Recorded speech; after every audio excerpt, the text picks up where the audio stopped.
In this episode of Behind the Meal, I'll be talking with Jennifer Hoffman from Meals on Wheels Erie. Jennifer has a long history with Meals on Wheels in Erie, Pennsylvania, from board member to executive director. We'll hear about the amazing partnerships that keep this Meals on Wheels program strong, and a little about what it's like to deliver meals in some of the worst snowstorms to hit the country last year. This is your host, Dave Colling. All that and more coming up right after this.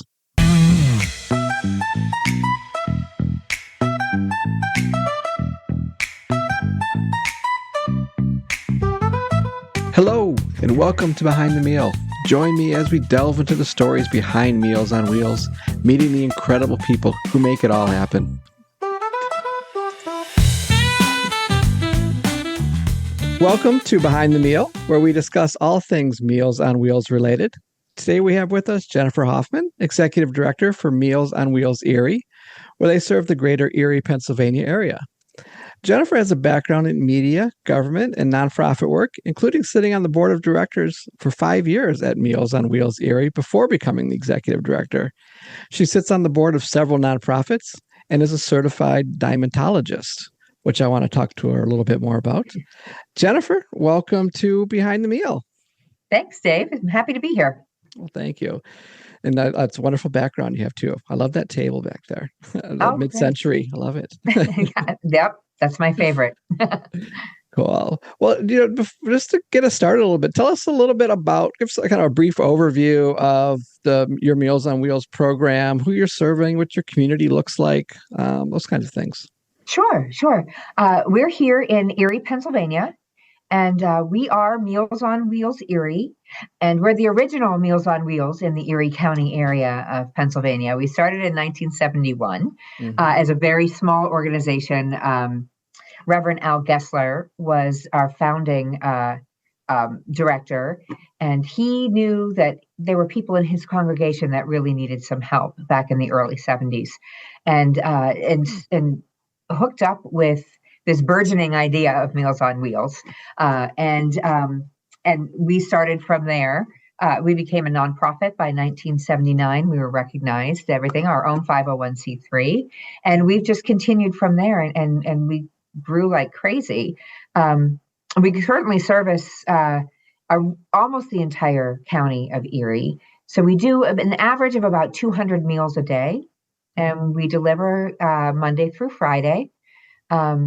Those that want weekend meals, they get their meals on Friday to carry them through the weekend. But we're known here in Erie as the food delivery or the meal delivery service that delivers a fresh meal every single day. So our meals are made and fully cooked and then chilled. And then they're delivered to our folks that they can pop them in the microwave when they want. The only time they get a frozen meal is if they're opting in on weekend meals. So they may get a frozen meal at that time. But otherwise, everything is freshly made every single day. Like I said, about 200 meals a day. And we range from, obviously seniors. We have many, many seniors, but we have partnerships with the community health choices, Medicaid waiver clientele. Sure.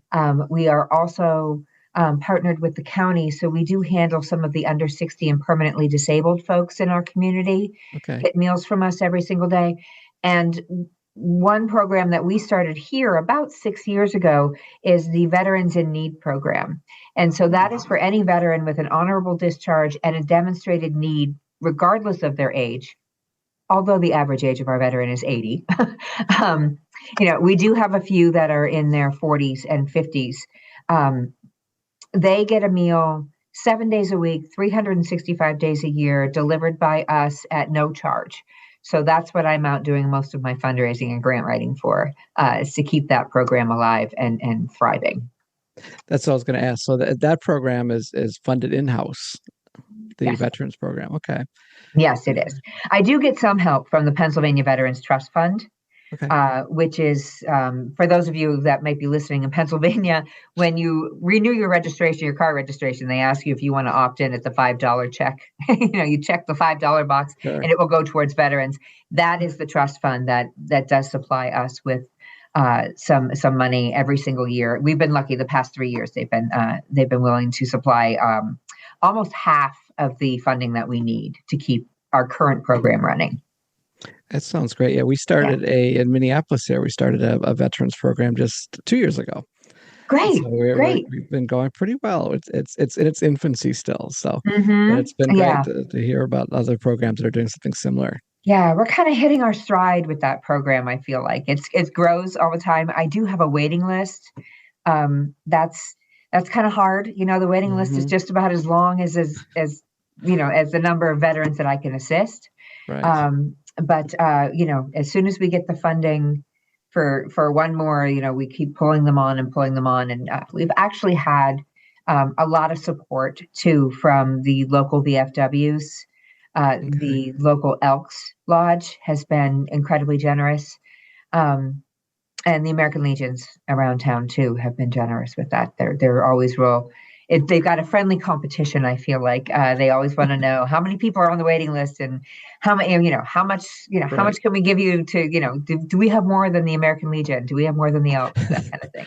Just keep telling them, nope, they gave one more dollar than you did. Exactly. No, no, We'll edit that they've been out. very generous and very good to us for That's sure. wonderful. And are there any programs besides meal delivery that you're doing as well there? Absolutely, absolutely. We have been doing grocery delivery for Okay. about 9 years here. So, what that program consists of is I have a grocery program coordinator. She takes grocery orders on Monday and Tuesday mornings.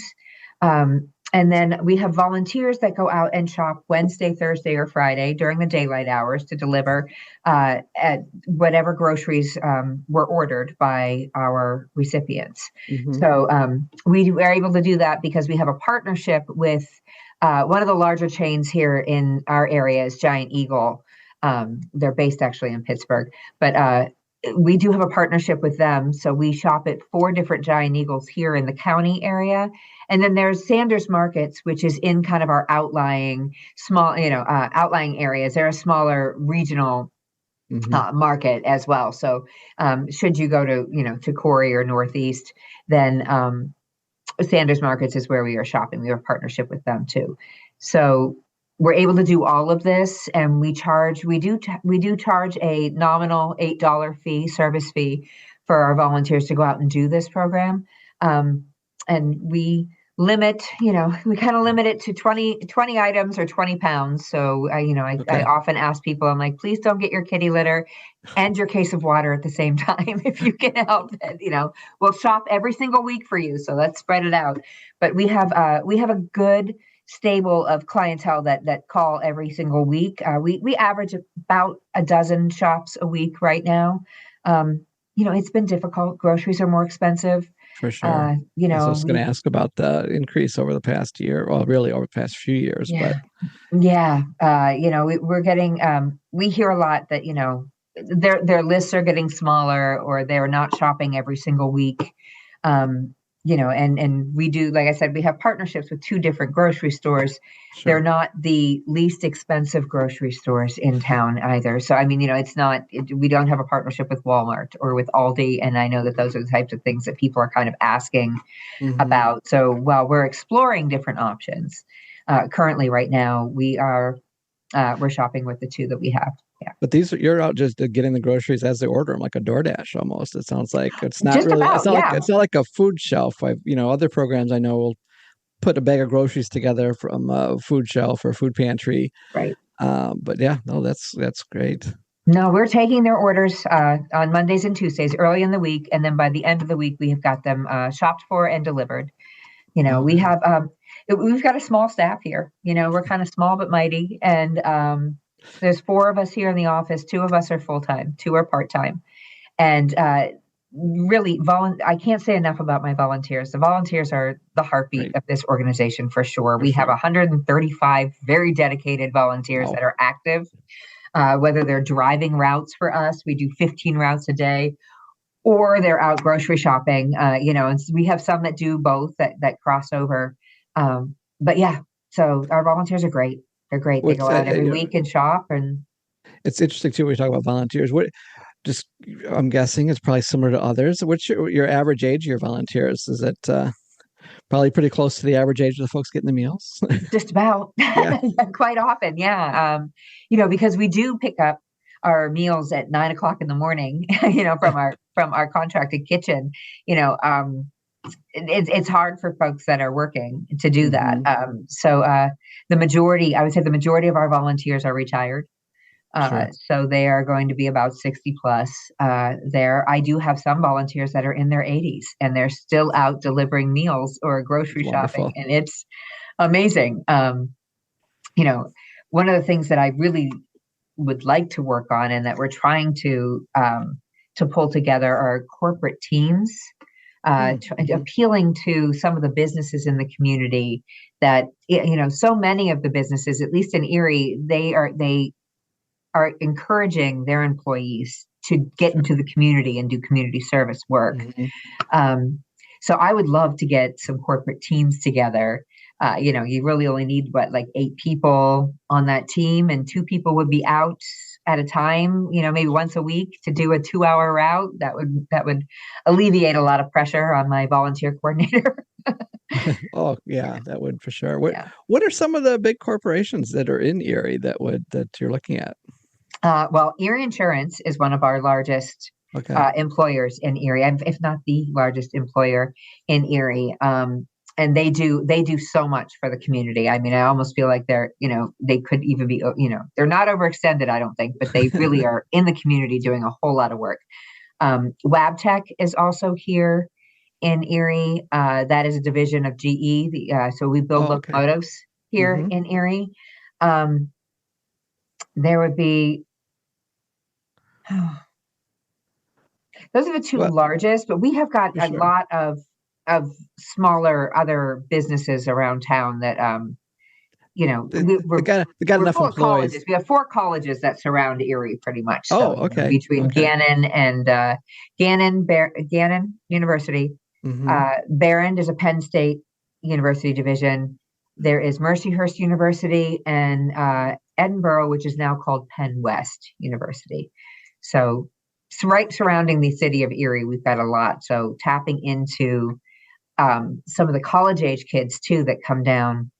They like to come down, but they're usually on a semester or quarter by quarter basis kind of thing for them. Right. That's not going to last more than a few months. Not always, no. Do you But have any we're grateful for their help.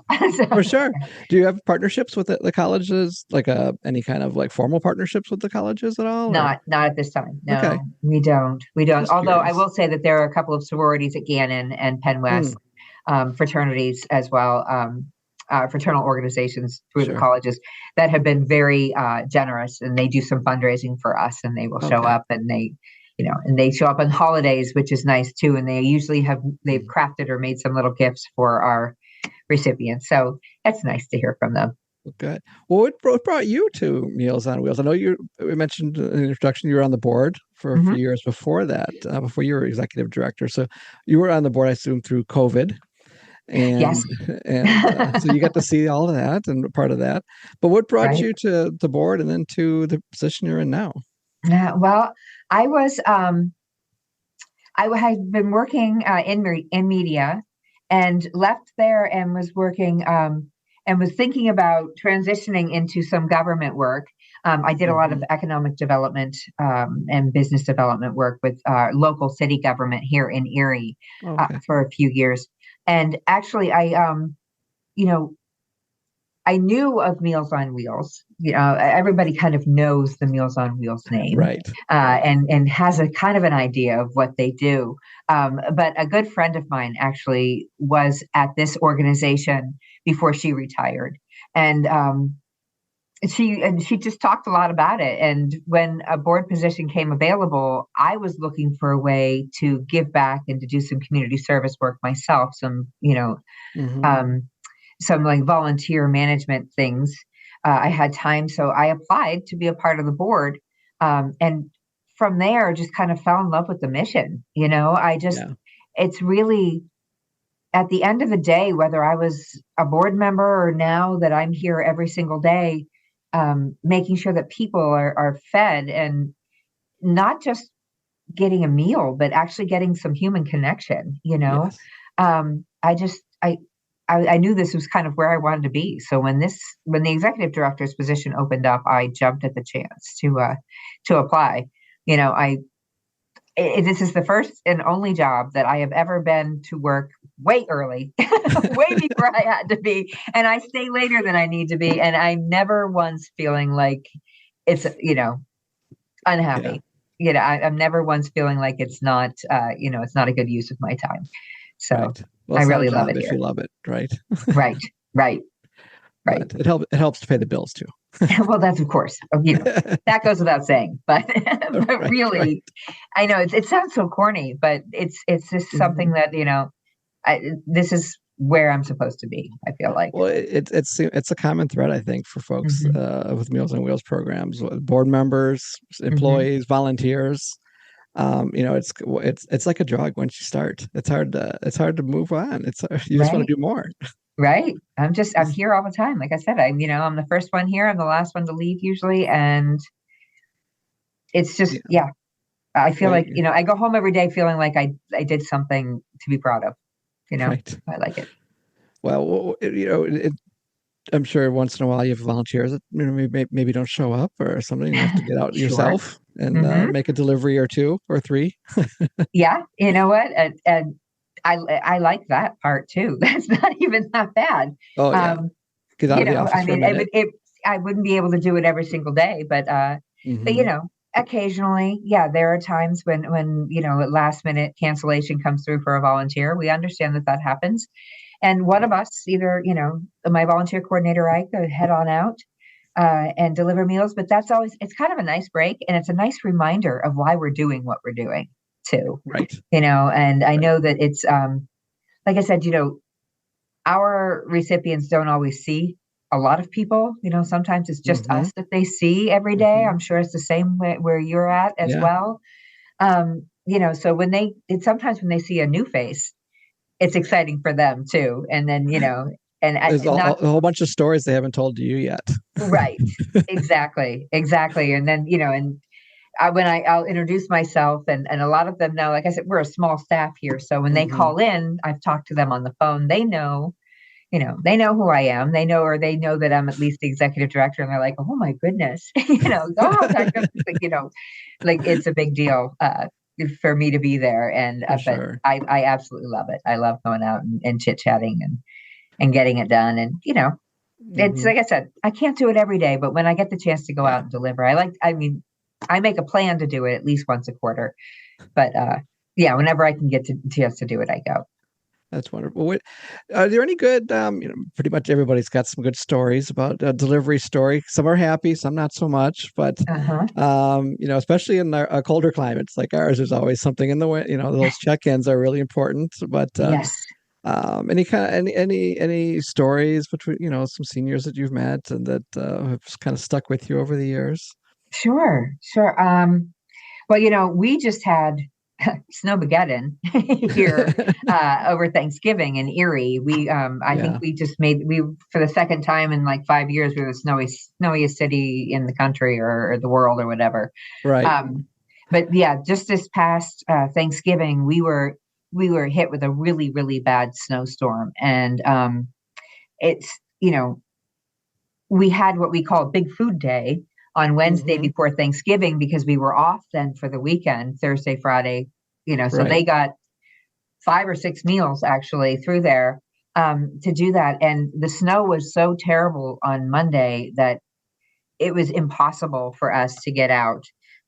It was unsafe for me to ask my volunteers to be on the road. Right. And most of our side roads weren't even plowed by then, and the snow was still coming. So, we had to cancel. Mm. We had to cancel then, and I know that all of um, the majority our recipients understood. Yeah. They knew, and they were worried. In fact, they were calling the office and worried that we were going. Don't come to me today. It's okay. I don't need And we got that all week. It's okay if you can't come to me because my walk is not shoveled and all Oh, that. But I have volunteers that throw shovels in the back of their car and they will shovel their way to people. that's great. And they did that later in the week, trying to make sure that we could get out. We only missed 2 days Mm. of deliveries. One was that Monday, the next was a Thursday. But to see, it's not even a specific story, but to see the look Yeah. on their faces when we finally get there to them, Hmm. you know, even, we've only missed one day. We delivered double later in the week because we knew the snow was coming back again on Thursday, and I wasn't going to send anybody out then.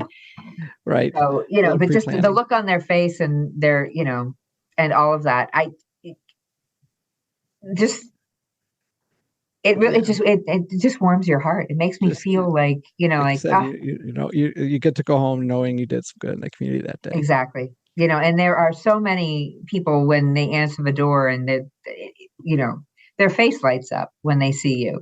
They know, and it's not just because Hmm. you're bringing them dinner, it's because they're just excited to see somebody who really does want to have a conversation Yeah. with them. There have been times where, we're all of us that are delivering, we're like that first line of defense Right. for a lot of folks. And there have been several times that we've made calls because nobody's answering the door.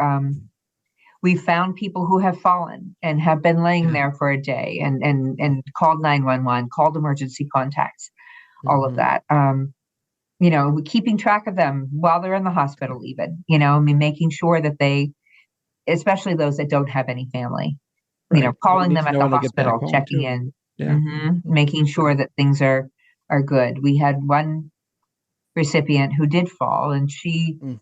um, she was on the floor overnight, and it was not a good thing. No. It was a good thing that we found her when we Right.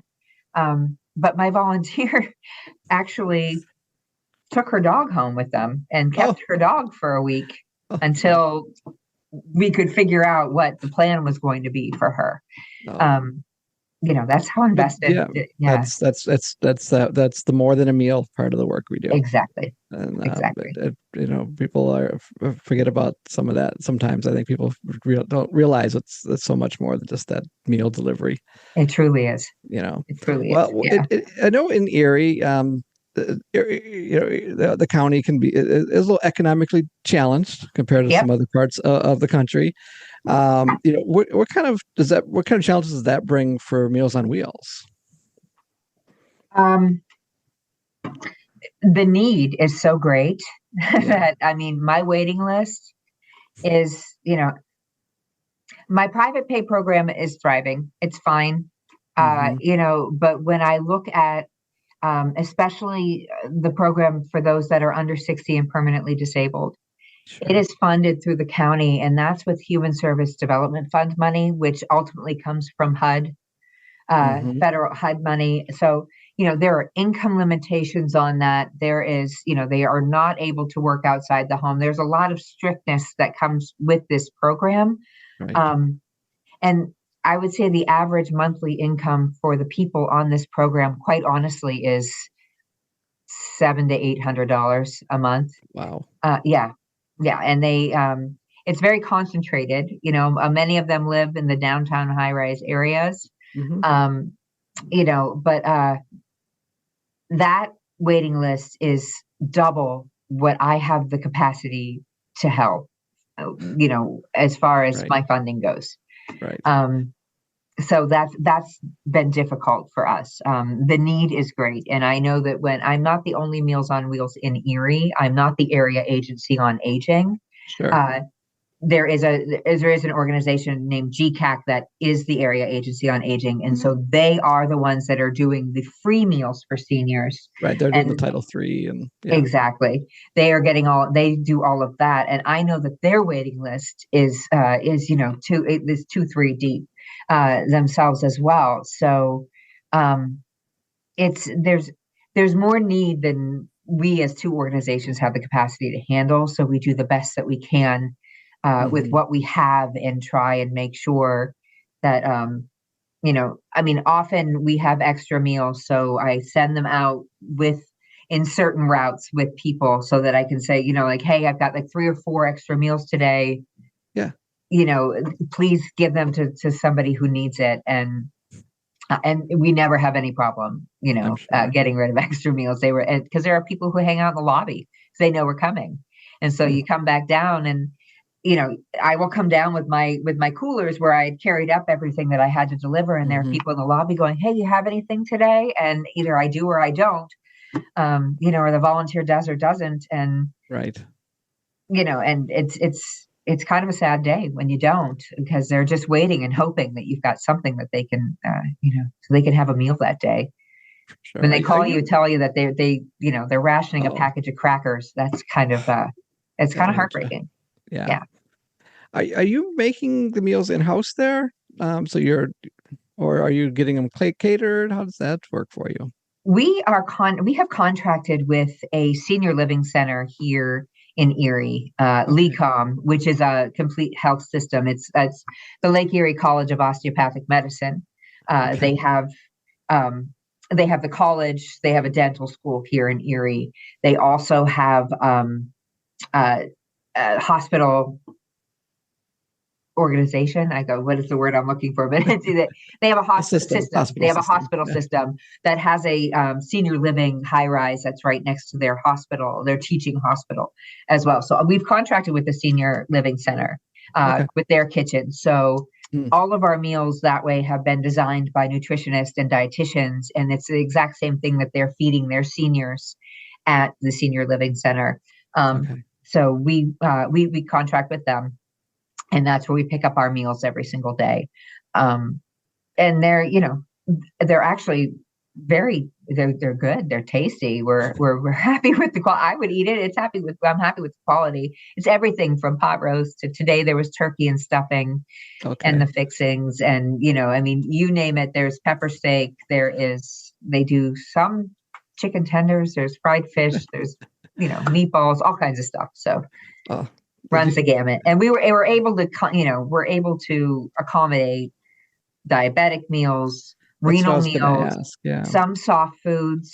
It's not, we don't do everything for dietary needs, but we do the best we can with that. Do you have any culturally specific meals that you have? Unfortunately, this time I don't. And that is something that I think that we really need to start thinking about. Erie has a very large immigrant refugee population. So there's a lot of folks that come in from Nepal and Pakistan and Mediterranean, Middle Eastern kind of areas and stuff. So I think that right now my kitchen is doesn't have the capacity to do halal or kosher or things like that. But right now, but I think it's something that, based on the types of clientele that we're starting to receive through Medicaid and things like that, we're going to probably have to look at it sooner or later to see what we can do to accommodate. The future of your program is going to be checking into those types of meals. Yes. Okay. And I'm looking at your website. I noticed you have a golf event coming up. Is that something you do every year? Yeah, this will be the 7th annual. I think it's 7th annual. 7th? Okay.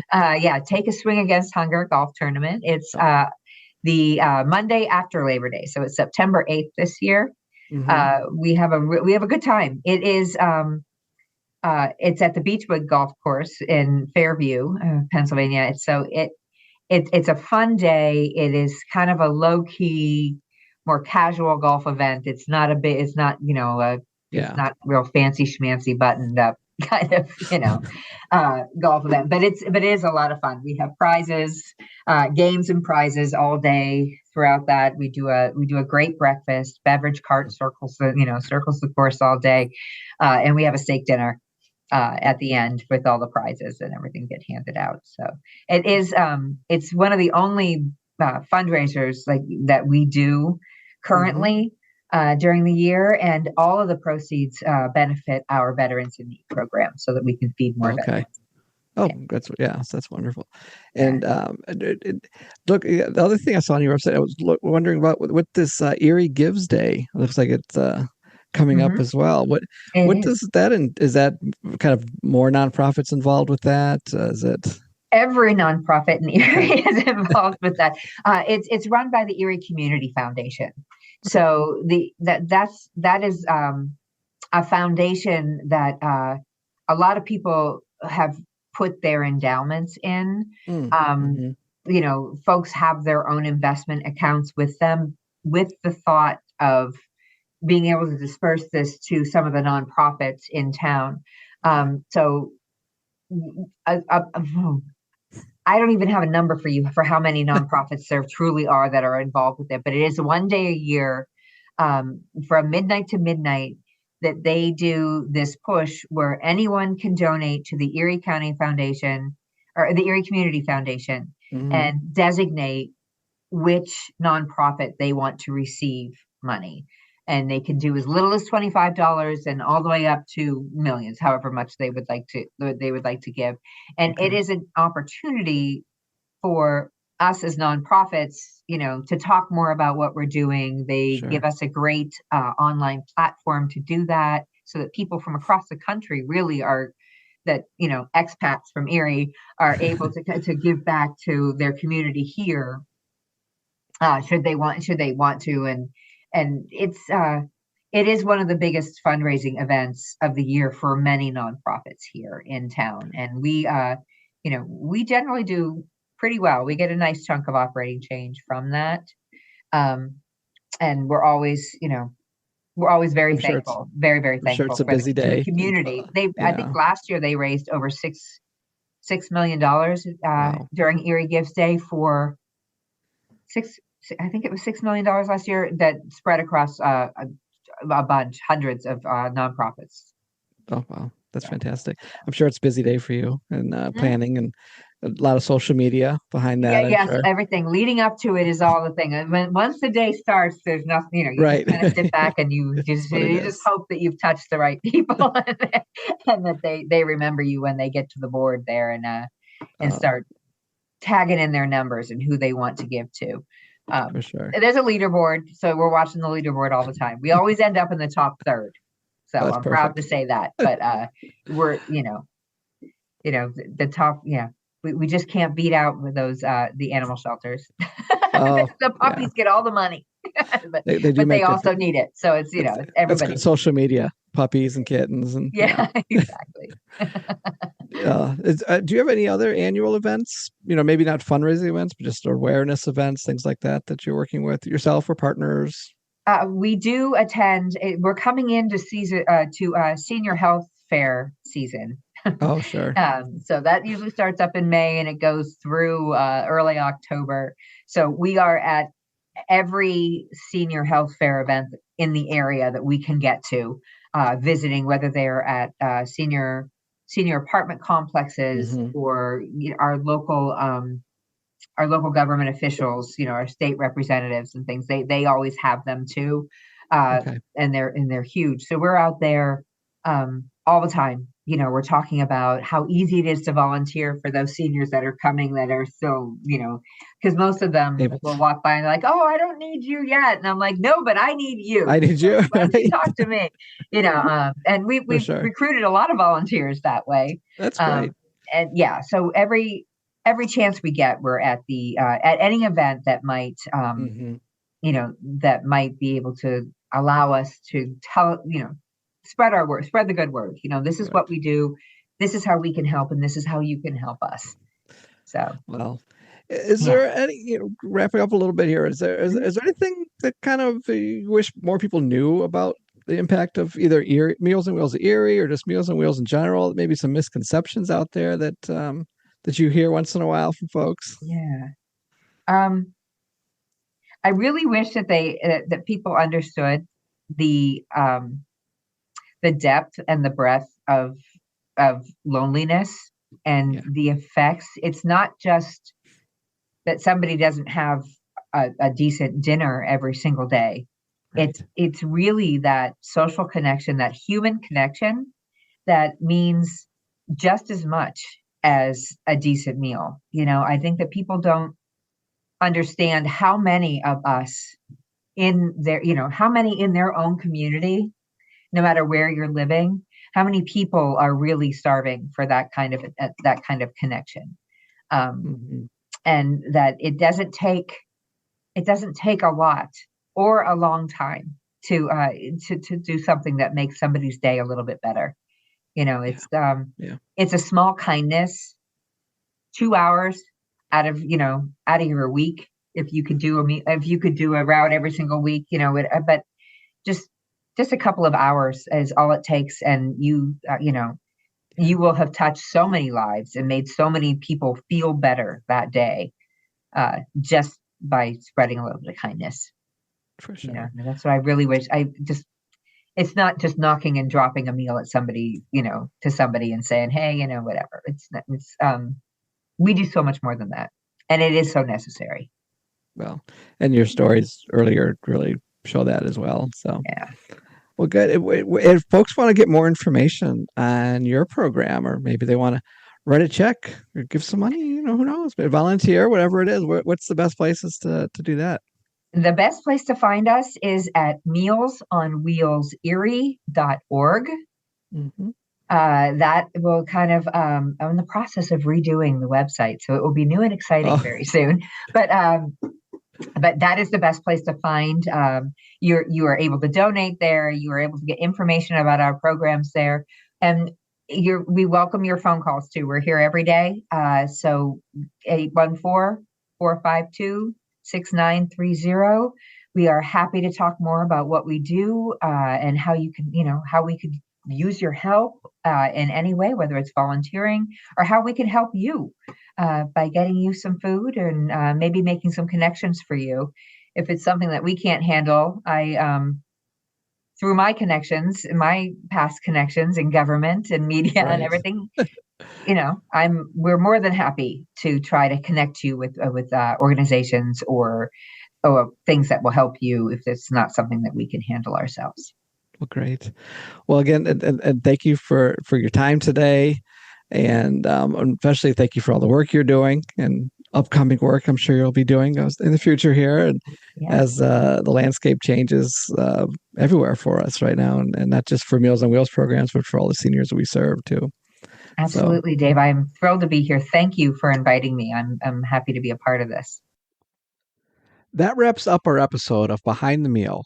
Thank you so much for listening, and thank you to our guest, Jennifer Hoffman at Meals on Wheels Erie, for sharing all her stories with us. If you enjoyed this episode, please consider subscribing so you don't miss out on future conversations. You can also connect with us on Instagram, X, or Blue Sky, or visit our website at behindthemeal.com. If you have a Meals on Wheels program you'd like to see featured on Behind the Meal, drop us a message. Thanks again for listening, and keep up the incredible work you're doing.